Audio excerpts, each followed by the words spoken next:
और मौजूद हैं स्टूडियो विच मेरे नाल सतनाम सिंह मानक होरी। मानक जी स्वागत है प्रोग्राम दे विच आप जी दा। और 3-4 मुद्दे ने जिन्हां ते असीं गलबात करनी है और सब तो पहलों जिहड़ा मेरे जहन च आ रहा और मैं दर्ज भी कर रखा है वो है क्योंकि चोणां तो हो ही रही हैं, गल चोणां दे आस पास हुंदी है तो वक्-वक् पहलू ने और इहड़ी ताज़ा खबर है अज दे अखबारां दी है, कल दी साडे मीडिया इलैक्ट्रॉनिक मीडिया ते है, इस संयुक्त समाज मोर्चे नूं लैके है। और खबर अहम यह है कि आखिर उन्होंने लंबी उड़ीक सी, चोन कमीशन ने उन्होंने दी पार्टी नूं ये चोणां लड़न वास्ते मानता दे दी है। ठीक है जी। और इस दे नाल जुड़े हुए असीं 2-3 पहलुओं ते गलबात करनी है। इस मोर्चे की जिहड़ी है रहनुमाई है अगवाई कर रहे हैं जनाब बलबीर सिंह राजेवाल होरी। उन्होंने फैसले का स्वागत किया है, आख्या थोड़ा दुरुस्त फैसला है, देर नाल आया है। नाल उन्होंने इलैक्शन कमीशन में अपील की है कि बई सानू साडे उम्मीदवारां नूं साडी पार्टी नूं चोन निशान भी अलॉट किया जाए, नहीं तो साडे उम्मीदवारां दी लोकां दे विच पुछ प्रतीत नहीं होनी। वो आज़ाद उम्मीदवार वजों उन्होंने कागज़ दाखिल किए ने तो गल बननी नहीं है। सॉरी रमन जी, बिना शक ये बड़ा महत्वपूर्ण मुद्दा, बड़े उत्साह नाल इन्हां ने चोणां लड़न का ऐलान किया सीगा संयुक्त समाज मोर्चे ने जी। ਉਹਦੇ 'ਚ ਜਿਹੜਾ ਇਹਨਾਂ ਦੀ ਪਾਰਟੀ ਨੂੰ ਰਜਿਸਟਰਡ ਕਰਾਉਣ, ਚੋਣ ਨਿਸ਼ਾਨ ਹਾਸਲ ਕਰਨ ਦੀ ਲੜਾਈ ਇਹਨਾਂ ਦੀ ਲੰਮੀ ਹੋ ਗਈ। ਇਹਦਾ ਕਾਰਨ ਇਹ ਨਹੀਂ ਹੈ ਕਿ ਚੋਣ ਕਮਿਸ਼ਨ ਹੈ ਇਹਨਾਂ ਨੂੰ ਮਾਨਤਾ ਨਹੀਂ ਦੇਣਾ ਚਾਹੁੰਦਾ ਸੀਗਾ, ਸਗੋਂ ਉਹਨਾਂ ਨੇ ਤਾਂ ਜਿਹੜਾ 1 ਮਹੀਨੇ ਪਹਿਲਾਂ ਜਿਹੜੀਆਂ ਦਰਖਾਸਤਾਂ ਪਹਿਲਾਂ ਲਈਆਂ ਜਾਂਦੀਆਂ ਸੀ ਉਹਨਾਂ ਲਈ ਸਮਾਂ 1 ਹਫ਼ਤੇ ਦਾ ਕਰਤਾ ਸੀਗਾ। ਉਹਦੇ ਵਿੱਚ ਫਿਰ ਬਹੁਤ ਸਾਰੀਆਂ ਜਿਹੜੀਆਂ ਜ਼ਰੂਰੀ ਕੁਆਰੀਜ਼ ਹੋਣੀਆਂ ਜਿਹੜੀਆਂ ਉਹ ਜਿਹੜੀ ਵੀ ਪਾਰਟੀ ਰਜਿਸਟਰਡ ਹੋਣੀ ਹੁੰਦੀ ਹੈ ਉਹਦੇ ਕੋਲੋਂ ਕੋਈ ਜਾਣਕਾਰੀ ਹੋਰ ਚੋਣ ਕਮਿਸ਼ਨ ਮੰਗਦਾ। ਇੱਕ ਪ੍ਰਕਿਰਿਆ ਹੈ, ਮਤਲਬ ਪ੍ਰਕਿਰਿਆ ਇੱਕ ਉਹ ਇਹਨਾਂ ਨੂੰ ਵੀ ਪੂਰੀ ਕਰਨ ਲਈ ਸਮਾਂ ਲੱਗ ਗਿਆ। ਉਹਦੇ ਕਰਕੇ ਇਹਨਾਂ ਦੀ ਮਾਨਤਾ ਲੇਟ ਹੋ ਗਈ ਤੇ ਦੂਜੇ ਪਾਸੇ ਚੋਣਾਂ ਦਾ ਐਲਾਨ ਤੁਰੰਤ ਹੋ ਗਿਆ ਸੀਗਾ। ਸਮਾਂ ਇਹਨਾਂ ਕੋਲ ਬਹੁਤ ਥੋੜ੍ਹਾ ਸੀਗਾ ਇਹ ਪਾਰਟੀ ਦੀ ਰਜਿਸਟ੍ਰੇਸ਼ਨ ਕਰਾਉਣ ਲਈ, ਚੋਣ ਨਿਸ਼ਾਨ ਲੈਣ ਲਈ ਤੇ ਚੋਣਾਂ ਲੜਨ ਲਈ ਤਿਆਰੀ ਕਰਨ ਲਈ। ਤੇ ਉਸ ਵੇਲੇ ਜਿਹੜਾ ਕਈ ਵਾਰ ਬਲਵੀਰ ਸਿੰਘ ਰਾਜੇਵਾਲ ਨਾਲ ਮੁਲਾਕਾਤ ਵੀ ਹੋਈ ਆ, ਉਹਨਾਂ ਔਰ ਜਿਹੜੇ ਇਤਰਾਜ਼ ਮੈਂ ਇਹ ਗੱਲ ਕਹੀ ਸੀ ਵੀ ਇੰਨੇ ਕੁ ਥੋੜ੍ਹੇ ਸਮੇਂ ਦੇ ਅੰਦਰ ਤੁਸੀਂ ਇੱਕ ਪਾਰਟੀ ਖੜੀ ਕਰਨੀ ਤੇ ਉਮੀਦਵਾਰ ਦੀ ਚੋਣ ਕਰਨੀ ਤੇ ਸਾਰੀ ਰਜਿਸਟ੍ਰੇਸ਼ਨ ਕਰਾਉਣੀ, ਚੋਣ ਨਿਸ਼ਾਨ ਲੈ ਜਾਣਾ, ਇਹ ਤੇ ਫਿਰ ਚੋਣਾਂ ਲੜਨ ਲਈ ਫੰਡ ਦਾ ਇੰਤਜ਼ਾਮ ਕਰਨਾ ਤੁਹਾਡੇ ਲਈ ਬਹੁਤਾ ਇੰਨਾ ਸੌਖਾ ਨਹੀਂ ਹੋਣਾ, ਸੰਭਵ ਨਹੀਂ ਹੋਣਾ, ਬੜੀ ਵੱਡੀ ਚੁਣੌਤੀ ਹੈ ਜੀ। ਤੇ ਉਹ ਸਾਰੀ ਚੀਜ਼ ਹੁਣ ਦੇਖਣ 'ਚ ਆਈ ਹੈ ਕਿ ਅੱਜ ਹੀ ਜਿਹੜਾ ਕੱਲ੍ਹ ਦੀਆਂ ਖਬਰਾਂ 'ਚ ਜਿਹੜਾ ਮਤਲਬ ਅੱਜ ਖਬਰਾਂ ਛਪੀਆਂ, ਬਲਵੀਰ ਸਿੰਘ ਰਾਜੇਵਾਲ ਦਾ ਬਿਆਨ ਵੀ ਛਪਿਆ ਕਿ ਸਾਨੂੰ ਮਾਨਤਾ ਤਾਂ ਇੱਕ ਪਾਰਟੀ ਵਜੋਂ ਮਿਲ ਗਈ ਹੈ ਪਰ ਸਾਨੂੰ ਕੋਈ ਇੱਕ ਸਾਂਝਾ ਚੋਣ ਨਿਸ਼ਾਨ ਹਜੇ ਮਿਲਿਆ ਨਹੀਂ। ਉਹਦੇ ਕਰਕੇ ਸਾਨੂੰ ਤੇ ਸਾਡੇ ਉਮੀਦਵਾਰਾਂ ਨੂੰ ਪਰੇਸ਼ਾਨੀ ਹੈ। ਸਾਡੇ ਉਮੀਦਵਾਰਾਂ ਨੇ ਆਜ਼ਾਦ ਉਮੀਦਵਾਰਾਂ ਵਜੋਂ ਕਾਗਜ਼ ਦਾਖਲ ਕੀਤੇ ਆ ਤੇ ਸਾਡੀ ਹਜੇ ਵੀ ਚੋਣ ਕਮਿਸ਼ਨ ਤੋਂ ਮੰਗਿਆ ਕਿ ਸਾਨੂੰ ਇੱਕ ਸਾਂਝਾ ਚੋਣ ਨਿਸ਼ਾਨ ਦੇ ਦਿੱਤਾ ਜਾਏ। ਅੱਛਾ, ਇੱਕ ਗੱਲ ਮਾਨਕ ਜੀ ਇਹ ਹੈ ਕਿ ਜਿਸ ਤਰ੍ਹਾਂ ਤੁਸੀਂ ਆਖਿਆ ਕਿ ਸਮਾਂ ਵੈਸੇ ਵੀ ਥੋੜਾ ਸੀ ਔਰ ਚੋਣ ਕਮਿਸ਼ਨ ਨੇ ਇੱਕ ਪ੍ਰਕਿਰਿਆ ਹੈ, ਪ੍ਰੋਸੀਜਰ ਹੈ, ਉਹਨੂੰ ਫਾਲੋ ਕਰਨਾ ਹੈ ਔਰ ਕੁਛ ਉਹਨਾਂ ਨੇ ਕੁਐਰੀਜ਼ ਮੰਗੀਆਂ, ਇਤਰਾਜ਼ਾਤ ਸੀ, ਉਹਨਾਂ ਨੇ ਜਵਾਬ ਵੀ ਇਹਨਾਂ ਨੇ ਦੇਣੇ, ਇਹਨਾਂ ਜਵਾਬ ਵੀ ਦੇ ਤੇ ਅਜੇ ਵੀ ਜਿਹੜੀ ਮਾਨਤਾ ਮਿਲੀ ਹੈ ਕੰਡੀਸ਼ਨਲ ਹੈ, ਸ਼ਰਤ ਹੈ ਕਿਉਂਕਿ ਉਹ ਪ੍ਰਕਿਰਿਆ ਹੈ, ਉਹ ਆਪਣਾ ਛਾਪਣਗੇ, ਮਾਨਤਾ ਮਿਲ ਗਈ ਹੈ, ਕਿਸੇ ਨੇ ਇਤਰਾਜ਼ ਕਰਨਾ ਹੋਵੇ ਇਤਰਾਜ਼ ਜਮ੍ਹਾਂ ਕਰਵਾ ਸਕਦਾ ਹੈ। ਹੁਣ ਅਸੀਂ ਦੂਜੀ ਗੱਲ ਤੇ ਆ ਜਾਈਏ ਕਿ ਸੰਯੁਕਤ ਕਿਸਾਨ ਮੋਰਚਾ ਜਿਹਦੇ ਵਿੱਚ ਮੁੱਢਲੇ ਤੌਰ 'ਤੇ ਵੱਡੀਆਂ ਪੰਜਾਬ ਦੀਆਂ ਜਥੇਬੰਦੀਆਂ, ਹਰਿਆਣਾ ਦੀਆਂ, ਦੇਸ਼ ਦੇ ਹੋਰਨਾਂ ਹਿੱਸੇ ਦੀਆਂ ਜਥੇਬੰਦੀਆਂ ਨੇ ਇੱਕ ਅਜਿਹੀ ਕਾਮਯਾਬ ਵੱਡੀ ਲੜਾਈ ਲੜੀ, ਵੱਡੀ ਜੱਦੋ-ਜਹਿਦ ਕੀਤੀ ਔਰ ਅਸੀਂ ਪਹਿਲੀ ਵਾਰ ਇਸ ਮੁਲਕ ਦੇ ਵਿੱਚ ਵੇਖਿਆ ਕਿ ਮੋਦੀ ਹੋਰਾਂ ਦੀ ਐਡੀ ਮਜ਼ਬੂਤ ਸਰਕਾਰ ਜਿਹੜੀ ਹੈ ਜਿਹਨੇ ਕਦੇ ਵੀ ਕੋਈ ਜੇ ਫੈਸਲਾ ਕੀਤਾ, ਕਦਮ ਪੁੱਟਿਆ, ਉਹਨੂੰ ਪਿੱਛੇ ਨਹੀਂ ਹਟੇ ਕਦੇ ਵੀ। ਉਹਨਾਂ ਨੂੰ ਆਖਰ ਖੇਤੀ ਕਾਨੂੰਨ ਵਾਪਸ ਲੈਣੇ ਪਏ। ਹਾਂਜੀ। ਔਰ ਇਹ ਇੱਕ ਭਾਰਤ ਦੇ ਨਾਲ ਦੁਨੀਆ ਦੇ ਵਿੱਚ ਆਪਣੇ ਆਪ 'ਚ ਇੱਕ ਮਿਸਾਲ ਬਣ ਗਈ ਸ਼ਾਂਤਮਈ ਅੰਦੋਲਨ ਦੀ, ਦਿੱਲੀ ਦੇ ਬੂਹਿਆਂ ਦੇ ਉੱਪਰ ਔਰ ਸਾਰੇ ਮੌਸਮ ਦੇਖੇ, ਸਾਰੀਆਂ ਵੰਗਾਰਾਂ, ਸਾਰੇ ਦੁੱਖ ਸੁੱਖ, ਫਸਲਾਂ ਬੀਜਣੀਆਂ ਵੀ ਸਨ, ਵੱਢਣੀਆਂ ਵੀ ਸਨ, ਉੱਥੇ ਵੀ ਬੈਠਣਾ ਸੀ, ਵੱਡੀਆਂ ਹਾਜ਼ਰੀਆਂ ਵੀ ਸਨ। ਇਹ ਜਿਹੜਾ ਵਿੱਚੋਂ ਨਿਕਲ ਕੇ ਸੰਯੁਕਤ ਕਿਸਾਨ ਮੋਰਚੇ ਦੇ ਸੰਯੁਕਤ ਸਮਾਜ ਮੋਰਚੇ ਦੀ ਜਿਹੜੀਆਂ 22 ਜਥੇਬੰਦੀਆਂ ਕੁਛ ਵਾਪਸ ਵੀ ਕਹਿੰਦੇ ਫੇਰ ਹੋ ਗਈਆਂ, ਜਿਹੜਾ ਇਹਨਾਂ ਨੇ ਫੈਸਲਾ ਕੀਤਾ ਚੋਣਾਂ ਲੜਨ ਦਾ, ਸੰਯੁਕਤ ਕਿਸਾਨ ਮੋਰਚੇ ਨੇ ਇਸ ਨੂੰ ਆਪਣੇ ਆਪ ਤੋਂ ਵੱਖ ਕਰ ਲਿਆ। ਇਸ ਫੈਸਲੇ ਬਾਰੇ ਤੁਸੀਂ ਕੀ ਆਖਣਾ ਚਾਹੁੰਦੇ ਹੋ? ਰਮਨ ਜੀ, ਇਹ ਬੜਾ ਮਹੱਤਵਪੂਰਨ ਸਵਾਲ ਹੈ। ਜੇ ਸਿਧਾਂਤਕ ਤੌਰ ਤੇ ਗੱਲ ਕਰੀਏ, ਕਈ ਮੀਟਿੰਗਾਂ ਜਿਹੜੀਆਂ ਸੰਯੁਕਤ ਸਮਾਜ ਮੋਰਚੇ ਦੀਆਂ, ਉਹਦੇ 'ਚ ਇੱਕ ਸਰੋਤੇ ਵਜੋਂ, ਦਰਸ਼ਕ ਵਜੋਂ ਮੈਂ 1-2 ਮੀਟਿੰਗਾਂ ਸ਼ਿਰਕਤ ਵੀ ਕੀਤੀ ਹੈ। ਉਹਦੇ ਵਿੱਚ ਜਿਹੜੇ ਲੋਕ ਜਿਹੜੇ ਉੱਥੇ 1 ਸਾਲ ਤੋਂ ਵਧੇਰੇ ਸਮਾਂ ਜਿਹੜਾ ਦਿੱਲੀ ਦੀਆਂ ਸਰਹੱਦਾਂ 'ਤੇ ਬਿਤਾ ਕੇ ਆਏ ਆ, ਅਤੇ ਉਹਨਾਂ ਦੀ ਉਸ 1 ਸਾਲ ਤੋਂ ਵੱਧ ਸਮੇਂ 'ਚ ਰਾਜਨੀਤਿਕ ਚੇਤਨਾ ਵੀ ਬੜੀ ਵਧੀ ਹੈ। ਅਤੇ ਉਹਦੇ 'ਚ ਉਹਨਾਂ ਦੇ ਇਹ ਵਿਸ਼ਵਾਸ ਵੀ ਪੈਦਾ ਹੋਇਆ, ਜੇ ਜਿੱਦਾਂ ਤੁਸੀਂ ਜ਼ਿਕਰ ਕੀਤਾ ਕਿ ਜੇ ਅਸੀਂ ਪ੍ਰਧਾਨ ਮੰਤਰੀ ਸ਼੍ਰੀ ਨਰਿੰਦਰ ਮੋਦੀ ਵਰਗੇ ਵਿਅਕਤੀ ਨੂੰ ਝੁਕਾ ਸਕਦੇ ਹਾਂ ਅਤੇ ਅਸੀਂ ਚੋਣਾਂ ਵੀ ਲੜ ਸਕਦੇ ਹਾਂ। ਅਤੇ ਅੰਦੋਲਨ ਲੜਨਾ ਤਾਂ ਹੋਰ ਵੀ ਔਖਾ ਹੁੰਦਾ, ਅਸੀਂ ਚੋਣਾਂ ਲੜ ਸਕਦੇ ਹਾਂ। ਉਹਨਾਂ 'ਚ ਇਹ ਵਿਸ਼ਵਾਸ ਵੀ ਪੈਦਾ ਹੋਇਆ। ਪਰ ਜਿਹੜੀ ਮੇਰੀ ਸਮਝ ਇਹ ਹੈ ਕਿ ਅੰਦੋਲਨ ਕਰਨਾ ਹੋਰ ਗੱਲ ਹੈ, ਕਿਉਂਕਿ ਅੰਦੋਲਨ ਦੇ ਅੰਦਰ ਜਿਹਦੇ ਖਿਲਾਫ ਤੁਸੀਂ ਅੰਦੋਲਨ ਕਰ ਰਹੇ ਆ ਉਹਦੇ ਬਾਰੇ ਇੱਕ ਰਾਏ ਹੁੰਦੀ ਹੈ। ਦੂਜੀ ਗੱਲ ਹੈ ਵੀ ਕਿਹਨਾਂ ਮੰਗਾਂ ਲਈ ਅੰਦੋਲਨ ਕਰ ਰਹੇ ਆ, ਉਹਦੇ ਬਾਰੇ ਇੱਕ ਆਮ ਸਹਿਮਤੀ ਬਣ ਜਾਂਦੀ ਹੈ। ਇਹਦੇ 'ਚ ਜਦੋਂ ਚੋਣਾਂ ਲੜਨੀਆਂ ਅਤੇ ਉਹਦੇ 'ਚ ਉਮੀਦਵਾਰਾਂ ਦੀ ਚੋਣ ਹੋਣੀ ਆ, ਜੇ ਕਿਸੇ ਇੱਕ ਸੀਟ ਤੋਂ 20 ਬੰਦਿਆਂ ਨੇ ਅਪਲਾਈ ਕੀਤਾ, ਤੁਸੀਂ ਉਹ ਸਾਰੇ ਬੰਦੇ ਅੰਦੋਲਨ ਦੇ ਨੇੜੇ ਤੇੜੇ ਰਹੇ, ਅੰਦੋਲਨ 'ਚ ਉਹਨਾਂ ਦਾ ਯੋਗਦਾਨ ਵੀ ਆ, ਉਹਦੇ ਵਿੱਚੋਂ ਕਿਸੇ ਇੱਕ ਬੰਦੇ ਨੂੰ ਤੁਸੀਂ ਟਿਕਟ ਦੇਣੀ ਆ, ਅਤੇ ਬਾਕੀ ਜਿਹੜੇ 19 ਹੈ ਉਹਨਾਂ ਨੇ ਨਾਰਾਜ਼ ਹੋ ਜਾਣਾ ਕਿ ਸਾਨੂੰ ਅਸੀਂ ਕਿਹੜੀ ਗੱਲੋਂ ਘੱਟ ਆ, ਸਾਡਾ ਕਿਸਾਨ ਅੰਦੋਲਨ 'ਚ ਕੀ ਘੱਟ ਯੋਗਦਾਨ ਰਿਹਾ, ਅਤੇ ਉਹਦੇ 'ਚ ਨਾਰਾਜ਼ਗੀਆਂ ਪੈਦਾ ਹੋਣੀਆਂ। ਫਿਰ ਜਿਹੜਾ ਹੁਣੇ ਹੀ ਤੁਸੀਂ ਐਡਾ ਵੱਡਾ ਅੰਦੋਲਨ ਲੜਿਆ, ਦੇਸ਼ ਵਿਦੇਸ਼ ਤੋਂ ਤੁਹਾਨੂੰ ਵਿੱਤੀ ਮਦਦ ਵੀ ਮਿਲੀ ਹੈ, ਹਰ ਢੰਗ ਨਾਲ ਲੋਕਾਂ ਨੇ ਮਦਦ ਕੀਤੀ ਹੈ। ਫਿਰ ਦੂਜੀ ਵੱਡੀ ਲੜਾਈ ਚੋਣਾਂ ਦੀ ਤੁਸੀਂ ਛੇੜ ਲਈ, ਅਤੇ ਉਹਦੇ ਲਈ ਵੀ ਫੰਡਾਂ ਦੀ ਲੋੜ ਹੈ। ਅਤੇ ਉਹ ਜਿਹੜੇ ਕਈ ਫੰਡ ਹੈ ਜਿਹੜੇ ਲਗਾਤਾਰ ਕਈ ਵਾਰ ਅੰਦੋਲਨਾਂ ਨੂੰ ਨਹੀਂ ਮਿਲਦੇ। ਕਿਸਾਨ ਅੰਦੋਲਨ ਨੂੰ ਸਮਰਥਨ ਕਰਨ ਵਾਲੇ ਬਹੁਤ ਲੋਕ ਸੀਗੇ, ਵੱਖ-ਵੱਖ ਪਾਰਟੀਆਂ ਨਾਲ ਸੰਬੰਧਿਤ ਲੋਕ ਵੀ ਸੀਗੇ। ਅਤੇ ਇਹਦੇ 'ਚ ਜਦੋਂ ਆਪ ਤੁਸੀਂ ਇੱਕ ਰਾਜਨੀਤਿਕ ਧਿਰ ਬਣ ਗਏ ਅਤੇ ਰਾਜਨੀਤਿਕ ਸਥਾਪਿਤ ਪਾਰਟੀਆਂ ਅਤੇ ਉਹਨਾਂ ਨਾਲ ਸੰਬੰਧਿਤ ਲੋਕ, ਉਹਨਾਂ ਨੇ ਤਾਂ ਤੁਹਾਨੂੰ ਸਹਿਯੋਗ ਦੇਣਾ ਨਹੀਂ ਸੀ। ਉਹਦੇ ਨਾਲ ਤੁਹਾਡਾ ਸਹਿਯੋਗ ਅਤੇ ਜਨਤਕ ਸਮਰਥਨ ਜਿਹੜਾ ਬਹੁਤ ਪੱਖੀ ਸੀਗਾ ਉਹਨੇ ਘਟਣਾ ਸੀਗਾ, ਉਹ ਘਟਿਆ।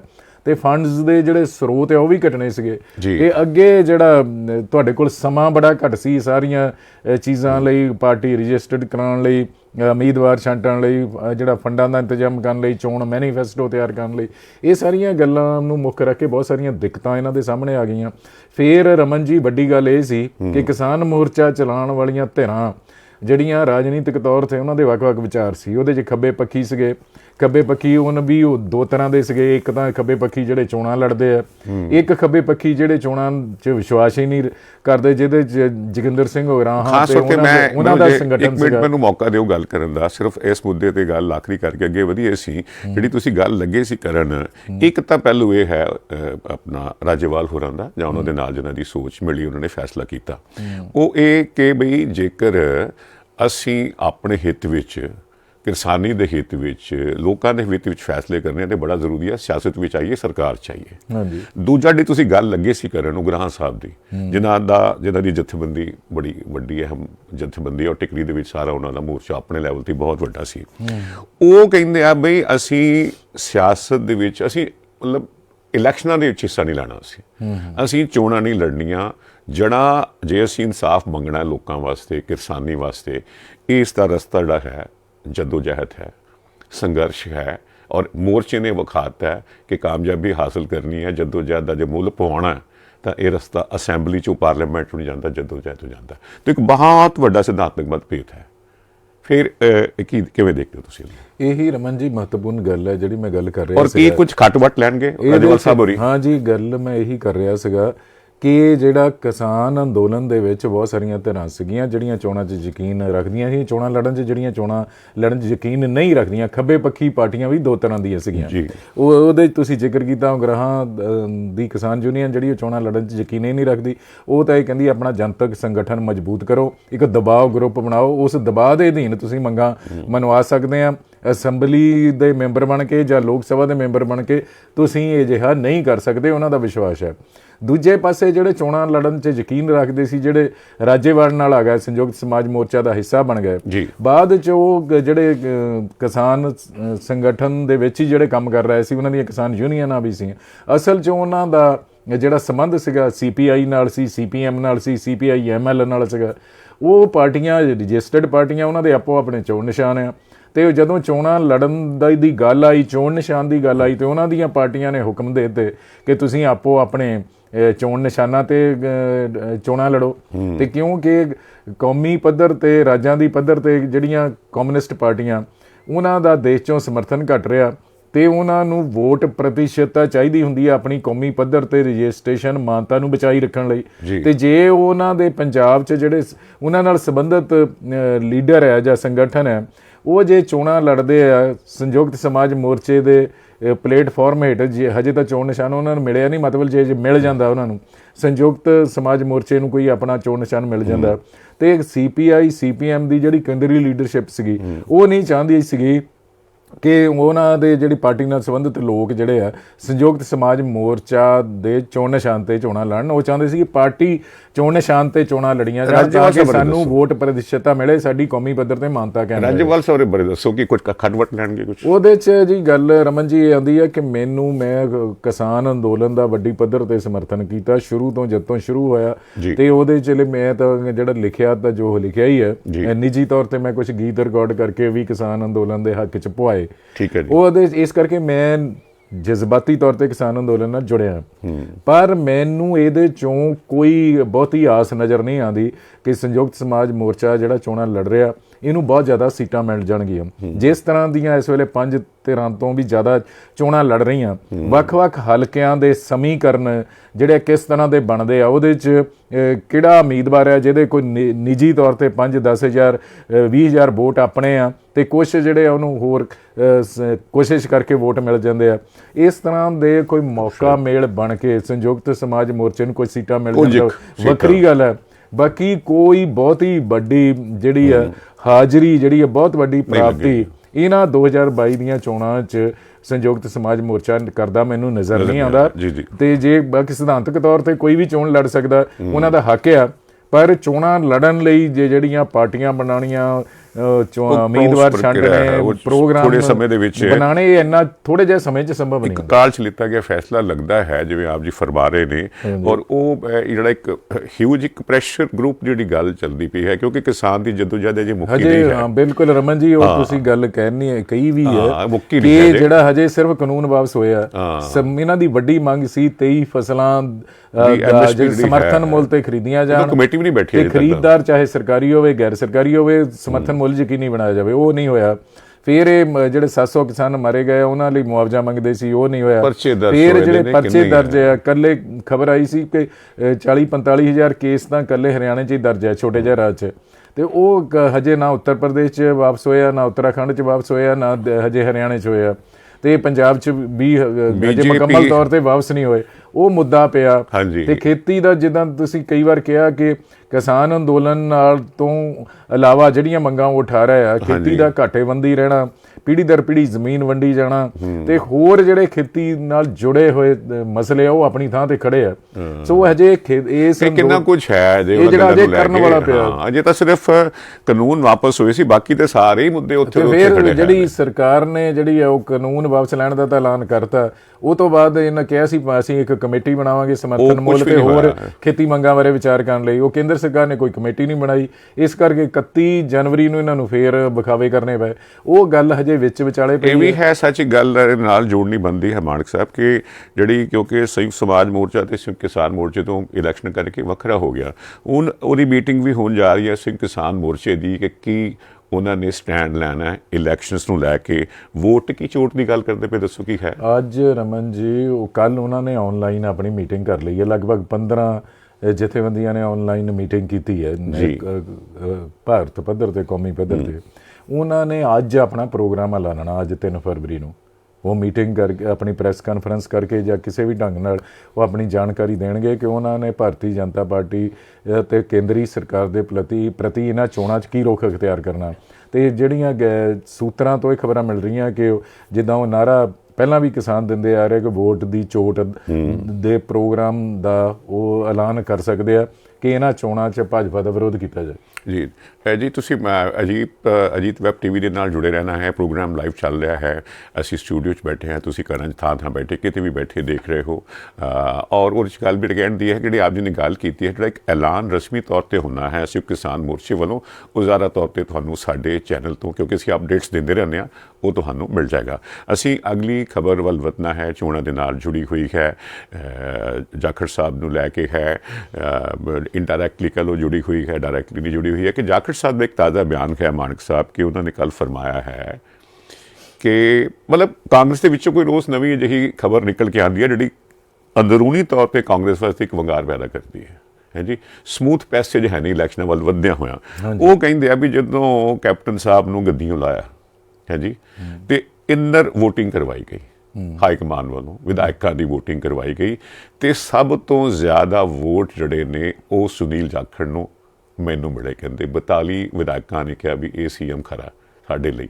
ਨੰਬਰ 2 ਤੇ ਲੱਗਿਆ ਰੰਧਾਵਾ ਸਾਹਿਬ ਦਾ ਨੰਬਰ, ਜਿਹਨਾਂ ਕੋਲ ਇਸ ਲਈ ਗ੍ਰਹਿ ਮੰਤਰਾਲੇ ਹੈ ਹਾਂਜੀ, ਉਹਨਾਂ ਨੂੰ 16 ਤੇ ਪਰਨੀਤ ਕੌਰ ਹੋਰਾਂ ਨੂੰ ਕੈਪਟਨ ਸਾਹਿਬ ਦੀ ਧਰਮਪੰਥੀ ਮੈਂਬਰ ਪਾਰਲੀਮੈਂਟ ਨੇ 12 ਹਾਂਜੀ, ਸਿੱਧੂ ਹੋਰਾਂ ਨੂੰ ਸ਼ਾਇਦ 6, ਤੇ ਸਭ ਤੋਂ ਘੱਟ ਵੋਟਾਂ 2 ਮਿਲੀਆਂ ਚੰਨੀ ਸਾਹਿਬ ਨੂੰ, ਜਿਹੜੇ ਇਸ ਵੇਲੇ ਪੰਜਾਬ ਦੇ ਮੁੱਖ ਮੰਤਰੀ ਹੈ।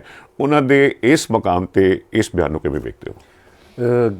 ਰਮਨ ਜੀ, ਗੱਲ ਇਹ ਆ ਕਿ ਕਾਂਗਰਸ ਬੜੀ ਪੁਰਾਣੀ ਪਾਰਟੀ ਹੈ, ਦੇਸ਼ ਦੇ ਅੰਦਰ ਵੀ ਪੰਜਾਬ ਦੇ ਅੰਦਰ ਵੀ।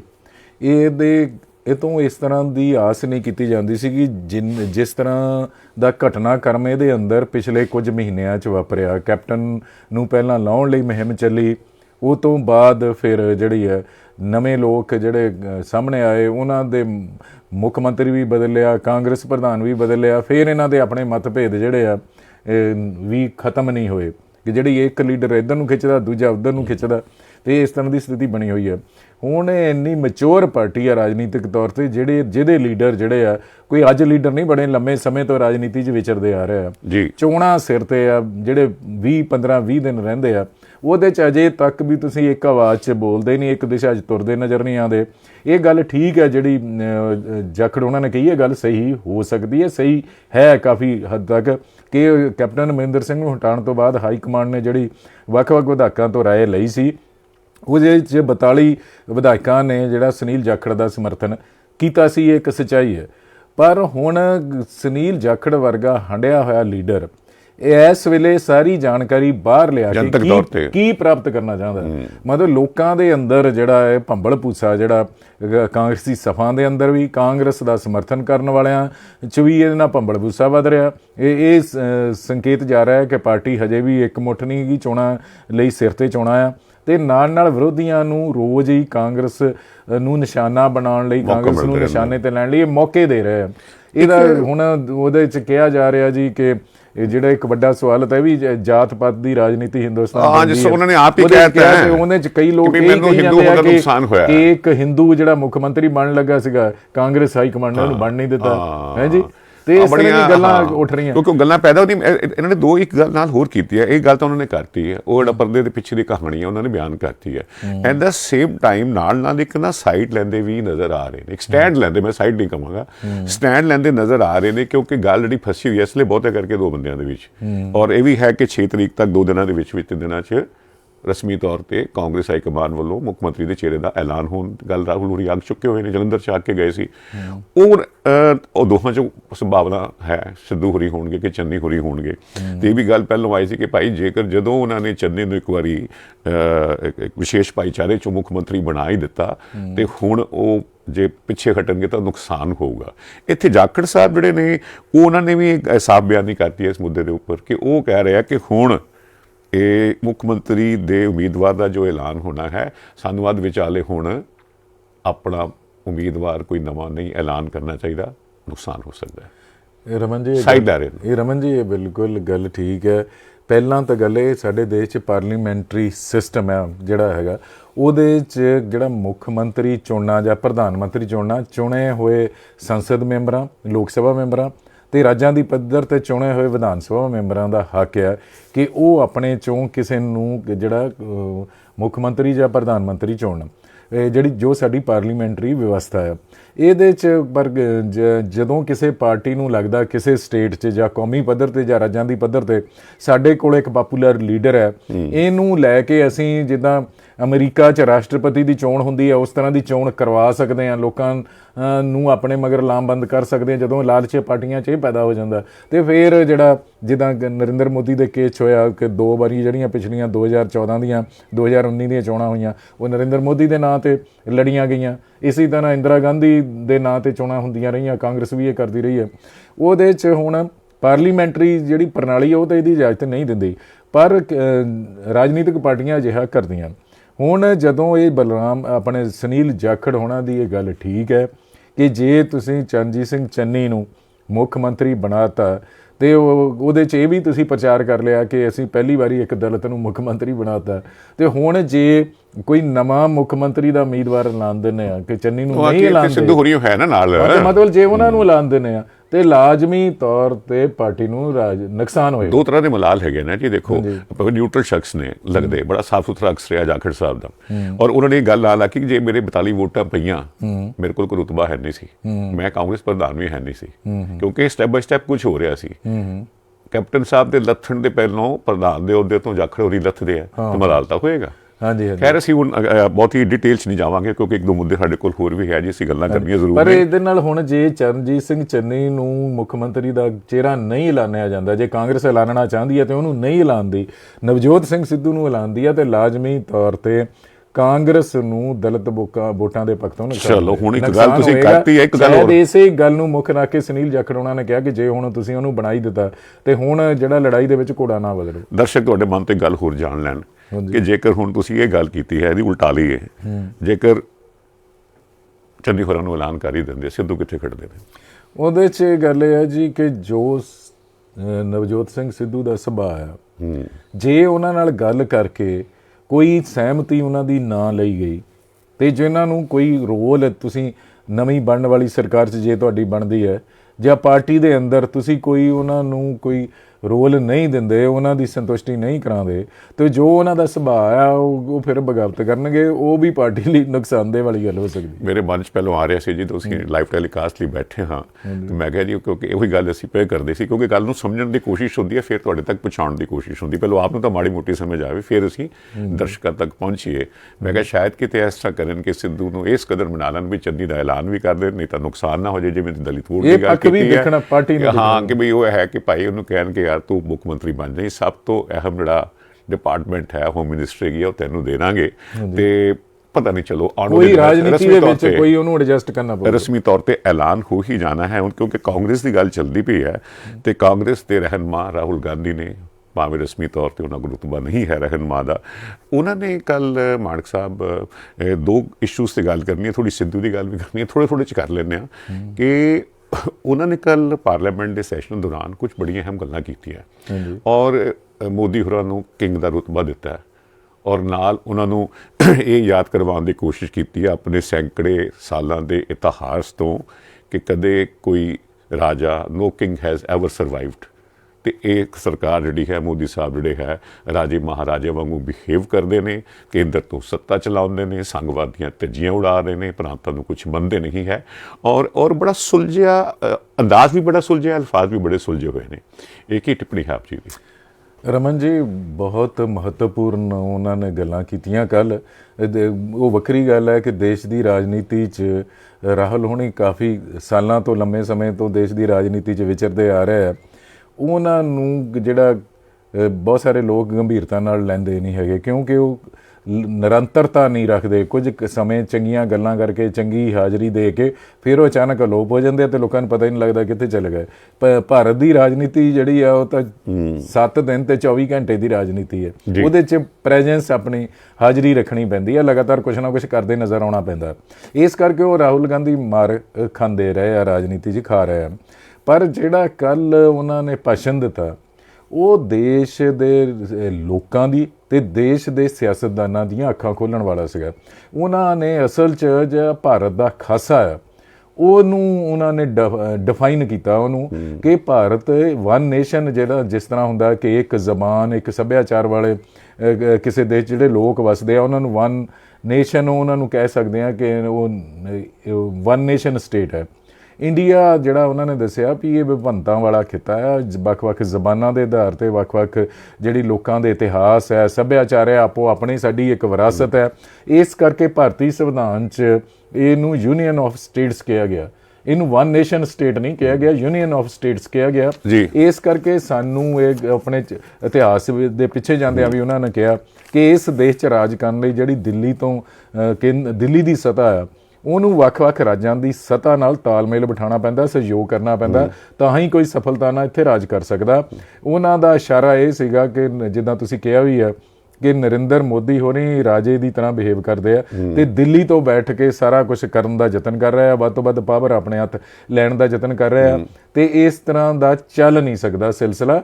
ਤੇ ਲੋਕ ਜਿਹੜਾ ਤੁਸੀਂ ਸਟਿਕ ਨਾਲ ਮਤਲਬ ਜਿਹੜਾ ਲਾਠੀ ਨਾਲ ਰਾਜ ਕਰਨ ਦੀ ਕੋਸ਼ਿਸ਼ ਕਰ ਰਹੇ ਆ, ਇਤਿਹਾਸ ਸਾਡਾ ਦੱਸਦਾ ਕਿ ਇਸ ਤਰ੍ਹਾਂ ਜਿਹਨੇ ਵੀ ਯਤਨ ਕੀਤਾ ਲੋਕ ਉਹਦੀ ਲਾਠੀ ਭੰਨ ਦਿੰਦੇ। ਇਸ ਮੁੱਦੇ ਤੇ ਇੱਕ ਗੱਲ ਹੋਰ, ਅੱਛਾ ਦੂਜੀ ਇੱਕ ਗੱਲ ਮੈਨੂੰ ਤੁਸੀਂ ਇਹ ਟਿੱਪਣੀ ਜ਼ਰੂਰ ਕਰੋ। ਰਾਹੁਲ ਹੋਰੀ ਆਖ ਰਹੇ ਨੇ, ਕਹਿ ਰਹੇ ਤੁਸੀਂ ਮੀਨ ਸੈਂਟਰਲ ਗਵਰਨਮੈਂਟ ਮਤਲਬ Modi, the biggest strategic goal has been to keep Pak and China separated. You centre Modi, you have brought them together। ਟਿੱਪਣੀ ਇਹ ਗੱਲ ਰਮਨ ਜੀ ਇਹ ਵੀ ਉਹਨਾਂ ਨੇ ਕਹੀ ਹੈ ਵੀ ਸਾਡੀ ਵਿਦੇਸ਼ ਨੀਤੀ ਹੈ, ਵਿਦੇਸ਼ ਨੀਤੀ ਦੇ ਅੰਦਰ ਜਿਹੜੀ ਸਾਡੀ ਰਣਨੀਤੀ ਹੈ ਉਹ ਇਹ ਹੋਣੀ ਚਾਹੀਦੀ ਸੀ ਕਿ ਪਾਕਿਸਤਾਨ ਅਤੇ ਚੀਨ ਜਿਹੜੇ ਆ ਇਕੱਠੇ ਨਾ ਹੁੰਦੇ ਸਾਡੇ ਖਿਲਾਫ, ਤੇ ਇਸ ਢੰਗ ਨਾਲ ਉਹਨਾਂ ਨੂੰ ਸਾਨੂੰ ਡੀਲ ਕਰਨਾ ਚਾਹੀਦਾ ਸੀ। ਉਹਨਾਂ ਨੇ ਕਿਹਾ ਕਿ ਪਰ ਤੁਸੀਂ ਜਿਹੜੀ ਵਿਦੇਸ਼ ਨੀਤੀ ਅਪਣਾਈ ਹੈ ਜਾਂ ਵਿਦੇਸ਼ੀ ਰਣਨੀਤੀ ਜੋ ਅਪਣਾਈ ਹੈ ਉਹਦੇ ਨਾਲ ਦੋਵੇਂ ਧਿਰਾਂ ਉਹ ਦੋਵੇਂ ਦੇਸ਼ ਇਕੱਠੇ ਹੋ ਗਏ ਆ। ਔਰ ਉਹਨਾਂ ਨੇ ਖਾਸ ਤੌਰ 'ਤੇ ਚੀਨ ਤੋਂ ਭਾਰਤ ਨੂੰ ਸਾਵਧਾਨ ਰਹਿਣ ਲਈ ਕਿਹਾ ਕਿ ਉਹਦੇ ਕੋਲ ਬਹੁਤ ਜ਼ਿਆਦਾ ਸਾਧਨ ਅਤੇ ਹਥਿਆਰ ਆ ਉਹਦੇ ਕੋਲ, ਔਰ ਉਹ ਇੱਕ ਸਪਸ਼ਟ ਸੋਚ ਨਾਲ ਵਿਚਾਰ ਨਾਲ ਕੰਮ ਕਰ ਰਿਹਾ। ਉਹਨਾਂ ਦਾ ਇਸ਼ਾਰਾ ਇਹ ਸੀਗਾ ਉਹ ਕੋਈ ਜਿਹੜੇ ਸਾਡੇ ਇਲਾਕਿਆਂ 'ਤੇ ਹੋਰ ਹਮਲੇ ਕਰਕੇ ਉਹ ਕੋਈ ਕਬਜ਼ਾ ਕਰ ਸਕਦਾ, ਕੋਈ ਇਸ ਤਰ੍ਹਾਂ ਦੀ ਯੋਜਨਾ ਉਹ ਕਰ ਸਕਦਾ। ਸਾਨੂੰ ਆਪਣੀਆਂ ਰੱਖਿਆ ਤਿਆਰੀਆਂ ਮਜ਼ਬੂਤ ਕਰਨੀਆਂ ਚਾਹੀਦੀਆਂ ਅਤੇ ਚੌਕਸ ਰਹਿਣਾ ਚਾਹੀਦਾ। ਇਹ ਗੱਲ ਉਸ ਸੰਬੰਧ 'ਚ ਉਹਨਾਂ ਨੇ ਕਹੀ ਹੈ। ਇੱਕ ਗੱਲ ਜਿਹੜੀ ਰਮਨ ਜੀ ਉਹਨੇ ਬੜੀ ਮਹੱਤਵਪੂਰਨ ਇਹ ਕਹੀ ਹੈ ਜੀ, ਕੱਲ੍ਹ ਵੀ ਅਸੀਂ ਉਹ 'ਤੇ ਚਰਚਾ ਕਰਦੇ ਰਹੇ ਹਾਂ ਕਿ ਦੇਸ਼ ਦੇ ਅੰਦਰ ਜਿਹੜੀਆਂ ਨਵੀਆਂ ਆਰਥਿਕ ਨੀਤੀਆਂ ਲਾਗੂ ਕੀਤੀਆਂ ਜਾ ਰਹੀਆਂ, ਨਿੱਜੀਕਰਨ, ਵਿਸ਼ਵੀਕਰਨ ਦੀਆਂ ਜਾਂ ਜੋ ਵੀ ਨੀਤੀਆਂ ਅਸੀਂ ਲਾਗੂ ਕਰ ਰਹੇ ਹਾਂ, ਉਹਦੇ ਨਾਲ ਦੋ ਕਿਸਮ ਦੇ ਭਾਰਤ ਬਣ ਗਏ ਆ ਤੇ ਇਹਨਾਂ ਦੋਨਾਂ ਕਿਸਮ ਦੇ ਭਾਰਤ ਦਾ ਪਾੜਾ ਬਹੁਤ ਵੱਧ ਗਿਆ। ਉਹਨਾਂ ਜਿਹੜੇ 5-10 ਅਮੀਰ ਘਰਾਣੇ ਆ ਉਹਨਾਂ ਦੀ ਆਮਦਨ ਕਈ ਗੁਣਾ ਵਧੀ ਜਾਂਦੀ ਹੈ, ਹੇਠਲੇ ਜਿਹੜੇ 50% ਲੋਕ ਆ ਉਹਨਾਂ ਦੀ ਆਮਦਨ ਬੜੀ ਘਟੀ ਜਾਂਦੀ ਹੈ।